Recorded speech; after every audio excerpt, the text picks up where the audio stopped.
Hello students, let us now begin chapter 4, Heat.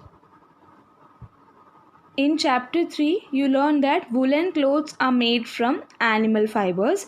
You also know that cotton clothes are made from plant fibers. We wear woolen clothes during winter when it is cold outside.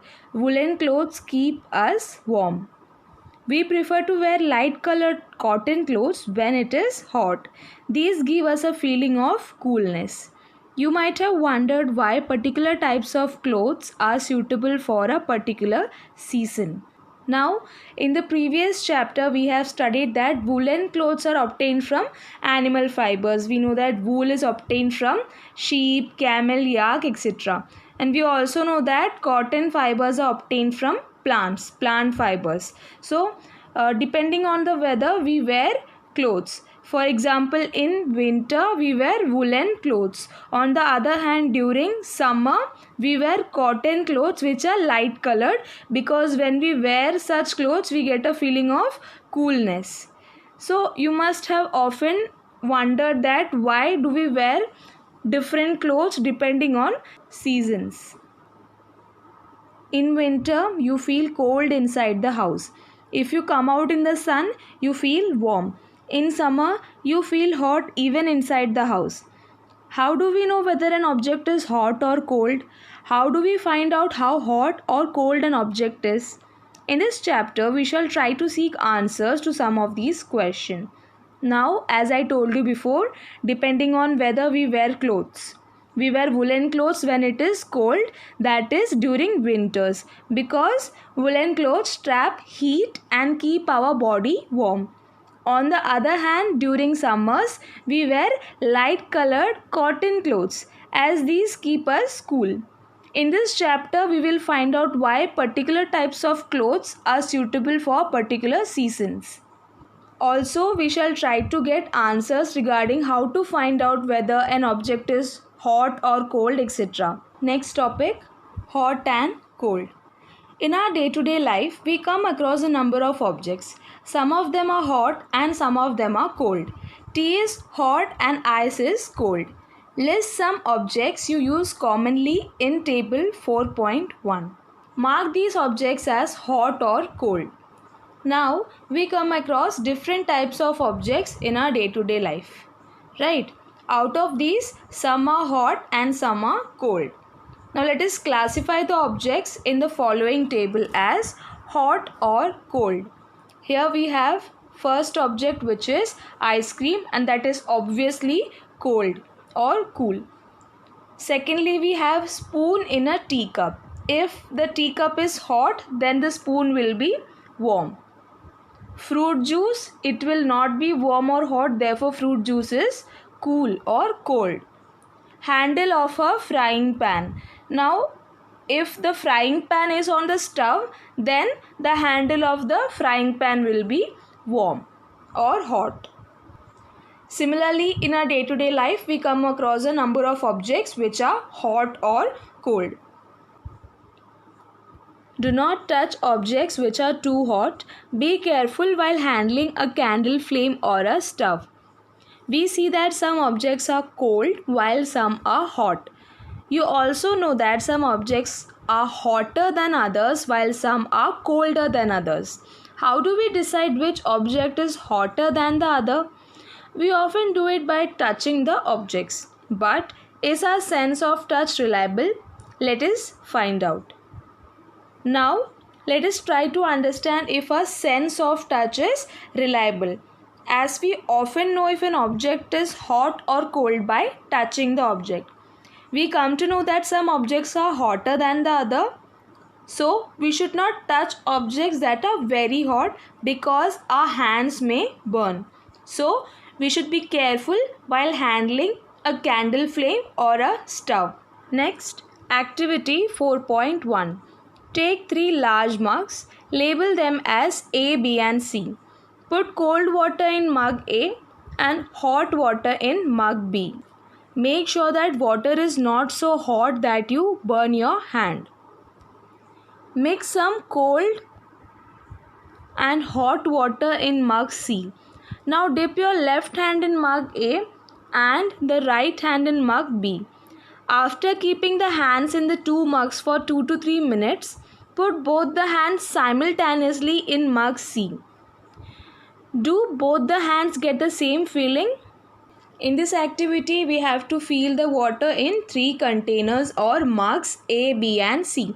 3 container है जिसमें we fill water and we have to feel the hotness of the water. So in container A there is cold water and there is hot water in container B. In container C we have mixed hot and cold water. Next, what you have to do is you have to dip the left hand in container A and right hand in container B. Be careful when you dip your hand in hot water. Make sure the water is not too hot. Keep your hands in container or mugs A and B for 2 to 3 minutes and then put both the hands in container C together at the same time. What did you feel? Now when you perform this activity, you can observe that the left hand tells that the water in container C is hot, while the right hand indicates that the same water is cold. So we can conclude that our sense of touch is not reliable always. Bujo says, my left hand tells me that the water in mug C is hot and the right hand tells me that the same water is cold. What should I conclude? Now that is the reason for confusion. Let us see the reason that what can we conclude. Bujo's confusion shows that we cannot always rely on our sense of touch to decide whether an object is hot or cold. Sometimes it may deceive us. Now, as I have explained it to you, when you try this experiment or this activity on your own, you can find that your right hand will tell that the water is cold. On the other hand, the left hand will tell that the water is hot. So, both the hands are giving the different indications. So we can conclude that our sense of touch is not always reliable. That means we cannot depend on our sense of touch always. Sometimes it may deceive us. Deceive means to fool or trick.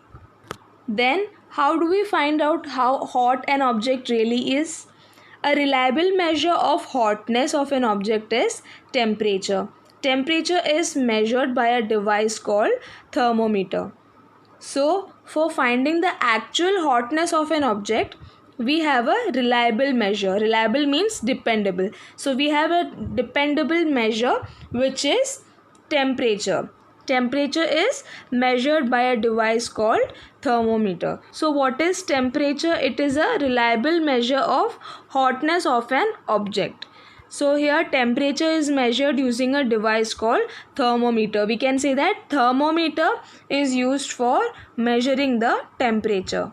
The next topic we are going to discuss is measuring temperature. Have you seen a thermometer?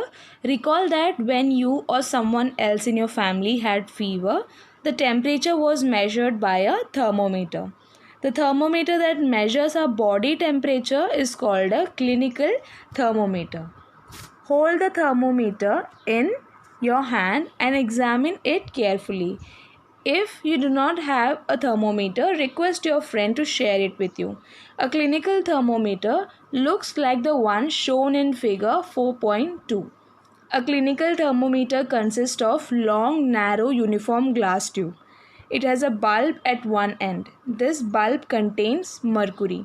Outside the bulb, a small shining thread of mercury can be seen.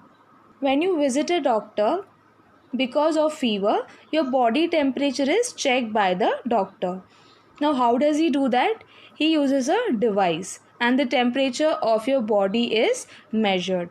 Now, the device used for measuring temperature is called a thermometer, and the one that is used to measure body temperature is called a clinical thermometer. So, as shown in figure, here we can see this is a clinical thermometer, and here this bulb, it consists of mercury. The clinical thermometer is a long, narrow glass tube, and this glass has a uniform thickness, and this bulb at one end of the clinical thermometer there is this bulb, and this bulb contains mercury inside it.